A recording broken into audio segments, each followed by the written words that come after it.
আসসালামু আলাইকুম, আশা করি আপনারা সবাই ভালো আছেন। আজকে আমি যে ফোনটা নিয়ে কথা বলবো সেটা মোটামুটি অনেকদিন আগে থেকেই বাংলাদেশের মার্কেটে পাওয়া যাচ্ছে। তাহলে মোটরোলা একটি ফোন, মোটরোলা মোটো G96 5G ফোনটি। অনেকে হয়তো ফোনটা কিনে ফেলছেন বা অনেকে হয়তো ফোনটা কিনবেন বা ভাবতেছেন কিন্তু এখনও সিদ্ধান্ত নিয়ে পারতেছেন না, তাদের জন্য আজকে এই ভিডিওটি। তবে যারা ফোনটা কিনেছেন তারা কি আসলে ঠকছেন কিনা জিতছেন, তারা কিন্তু অবশ্যই কমেন্ট বক্সে কমেন্ট করে জানাবেন। আর যারা কিনেন নাই তারা কিন্তু আজকে আমার এই ভিডিওটা শুরু থেকে শেষ পর্যন্ত দেখবেন আশা করি। মোটরোলা ফোন আমরা যারা কিনি তারা কিন্তু এর ডিজাইন দেখে আসলে ফোনগুলাই কিনি। তা ডিজাইনের কথা যেহেতু চলে আসলো তাহলে এর ডিজাইন নিয়ে কথা বলে ফেলি। মানে এর মোটরোলা G96 ফোনটা কিন্তু কয়েকটা কালারে পাওয়া যাবে। প্রত্যেকটা কালারে কিন্তু পিছনে ভেগান লেদার একটা ফিনিশ দেওয়া আছে।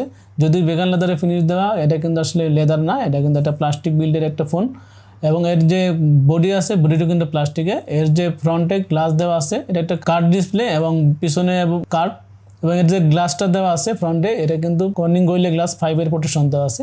তবে যদিও প্রোটেকশন দেওয়া আছে, আপনারা যারা ইউজ করবেন অবশ্যই একটা নিজের একটা এক্সট্রা প্রোটেকশন অবশ্যই আপনারা ইউজ করবেন, কারণ কার্ড ডিসপ্লে এটা কিন্তু ভেঙে গেলে অবশ্যই একটা হ্যাসেল আমার কাছে মনে হয় আর কি। আর এই ফোনটা কিন্তু একটা লাইট ওয়েটেড ফোন এবং 6.7 ইঞ্চি এর যে সাইজ, ডিসপ্লে সাইজ, এটা কিন্তু একটা স্ট্যান্ডার্ড সাইজ। একটা লাইট ওয়েট ফোন, এর ওয়েট কিন্তু 178 গ্রাম এবং এটার কিন্তু থিকনেস হলো 7.93 মিলিমিটার। 7.93 মিলিমিটার থিকনেস হলেও এটা যেহেতু কার্ভ ডিসপ্লে এবং কার্ভ ফোন, এটা কিন্তু আরও স্লিম মনে হয় দেখতে আর কি। এই জন্যই আসলে আকর্ষণ লাগে আর কি, আমাদের ভালো লাগে। তবে এর যে কয়েকটা কালার, কার কোন কালারটা পছন্দ অবশ্যই আমরা কমেন্ট করে জানাবেন। তো এই মোটরোলা ফোনে কিন্তু পারফরমেন্স দিক দিয়েও আমার এখন কিন্তু এগিয়ে যাচ্ছে। তবে এই ফোন লঞ্চ হয়েছে কিন্তু স্ন্যাপড্রাগনের 7S Gen 2 প্রসেসর দিয়ে এটা লঞ্চ হয়েছে। এটা কিন্তু এই বাজেটে আমার মনে হয় মোটামুটি চলে এভারেজ একটা প্রসেসর। তবে এর চেয়ে আরও ভালো প্রসেসর কিন্তু এখানে দিতে পারতো, যেহেতু মোটরোলা আমাদেরকে অনেক দিচ্ছে। আর এটা কিন্তু একটা 4 ন্যানোমিটার প্রসেসর। 4 ন্যানোমিটার প্রসেসর হওয়াতে কিন্তু একটা হিট কনজাম্পশন কম হবে, যদিও এটা আসলে একটা গেমিং ফোন না।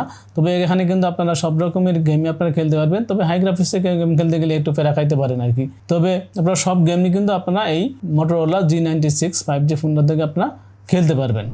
এবার সেই ডিসপ্লে দিক দিয়ে কিন্তু এটা ফোনটা আসলে আমার কাছে অনেক ভালো লাগছে। এটা কিন্তু একটা কার্ভ ডিসপ্লে ফোন এবং এর যে প্রোটেকশন কর্নিং গোরিলা গ্লাস 5 এর প্রোটেকশন আছে। এর যে মানে স্ক্রিন টু বডি রেশিও আমার কাছে খুব ভালো লাগছে।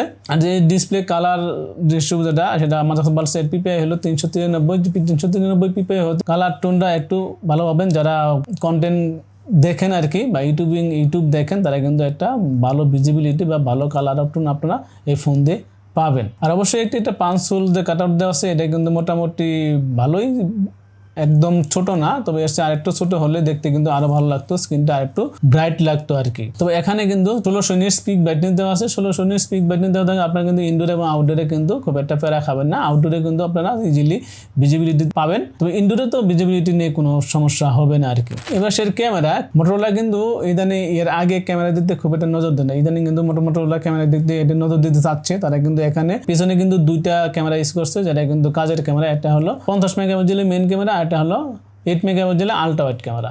এখানে কিন্তু কোনো তারা বংশন ক্যামেরা দেয় নাই। আর ফ্রন্টে কিন্তু তারা একটা 32 মেগাপিক্সেলের সেলফি ক্যামেরা দিছে। তবে এখানে একটা মজার বিষয় হলো, তারা এখানে যে 3টা লেন্স দেওয়া আছে ফ্রন্ট এবং ব্যাক মিলে, 3টা লেন্স দিয়ে কিন্তু আপনারা 4K তে 30 FPS ভিডিও করতে পারবেন, যেটা কিন্তু আসলে এই বাজেটে পাওয়া যায় না সচরাচর। তবে ছবির কোয়ালিটি কেমন এটা কিন্তু আমাদের দেখতে হবে। তবে এখানে যে EIS এবং OIS দেওয়াতে সব ভিডিও কোয়ালিটি কিন্তু মোটামুটি ভালো হবে। তবে ছবি কোয়ালিটি আমার কাছে যদি লাইট কন্ডিশন ভালো থাকে তাহলে আপনারা খুব ভালো ছবি আপনারা পাবেন। তবে এখানে পোর্ট্রেট যে মোডটা দেওয়া আছে, পোর্ট্রেট মোডে আপনার লাইটিং ভালো থাকলে আপনার ভালো পোর্ট্রেট ছবি কিনতে হবে। তবে এখানে সামান্য এডিটেশনে বা কন্ট্রাস্টি একটা ছবি প্রোভাইড করে, যারা আপনারা কন্ট্রাস্টের ছবি পছন্দ করেন তাদের জন্য কিন্তু এটা ভালো লাগবে। তবে মেন প্যারাটা খাবেন হলো আপনার লো লাইটে আসলে কিন্তু এর অনেক গ্রেন দেখা পাবেন বা ছবির কোয়ালিটি কিন্তু মোটামুটি খারাপ হয়ে যায় আর কি। লাইটিং কন্ডিশন ভালো থাকে তাহলে কিন্তু এই ফোন দিয়ে আপনারা মোটামুটি ভালো একটা ছবি পাবেন। আর এই ফোনে কিন্তু আপনারা IP68 এর সাপোর্ট পেয়ে যাবেন, যেটা দিয়ে আপনারা পানির নিচে চাইলে, আপনারা যারা পানির নিচে সেলফি তোলেন বা পানির নিচে ভিডিও করেন, তারা মোটামুটি এই ফোন দিয়ে আপনারা পানির নিচেও ভিডিও করতে পারবেন। তবে যারা আমার মতো ভীতু তারা কিন্তু আসলে ফোন নিয়ে পানিতে কখনো নামে না।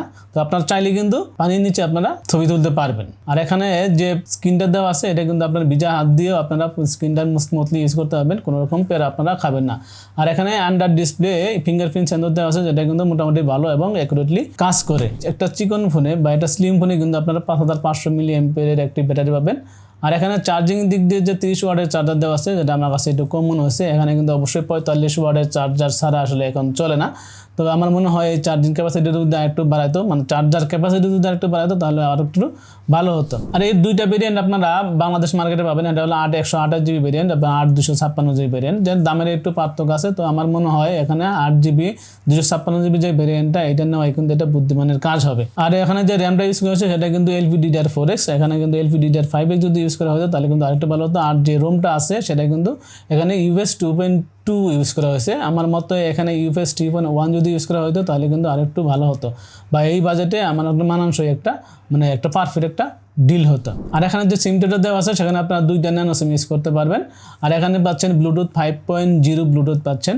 আর এখানে যে স্পিকারটা আপনারা দেখতে পাবেন সেটা কিন্তু মোটামুটি লাউড, খুব একটা বেশি লাউড না, যেহেতু ফোনটা ছোট এবং খুব একটা বেশি লাউড দিয়ে আপনারা মানে খুব সাউন্ড পাবেন না। তো মোটামুটি লেভেলের একটা সাউন্ড কিন্তু আপনারা এই ফোন দিয়ে পাবেন। তবে আমি এখন আসি এই ফোনটা আপনারা কারাগারে কিনবেন বা কারাগারে কিনবেন না। যারা কিনে ফেলছেন তারা তো কিনে ফেলছেন, এবং যারা কিনেন নাই তারা কি দিয়ে ফোনটা কিনবেন। যদি একটি ভালো ডিজাইনের ফোন চান এবং আপনারা যদি ব্যালেন্স একটা ফোন চান, বা এই দামে, এখানে কিন্তু 28,000 থেকে প্রতি 32,000 টাকার মধ্যে এর বাজেট, যদি আপনি এই বাজেটে একটা ব্যালেন্সড একটা ফোন চান তাহলে কিন্তু আপনারা এই ফোনটা নিতে পারেন। যদি আপনারা ফুল গেমিংয়ের ফোন চান বা ফুল ক্যামেরা সেন্ট্রিক ফোন চান তাহলে কিন্তু এই ফোনটা আপনাদের জন্য না। আর যারা আপনারা এবং লুকিং দেখতেছেন বা মোটামুটি গেম খেলেন, মোটামুটি ছবি তোলেন এবং আউটলুকের দিক দিয়ে একটা ভালো ফোন চাচ্ছেন, তারা কিন্তু এই ফোনটা আপনারা অবশ্যই নিতে পারেন। এই ছিল আজকের ভিডিও। দেখা হবে পরবর্তী কোনো ভিডিওতে। সে পর্যন্ত ভালো থাকবেন। আল্লাহ হাফেজ।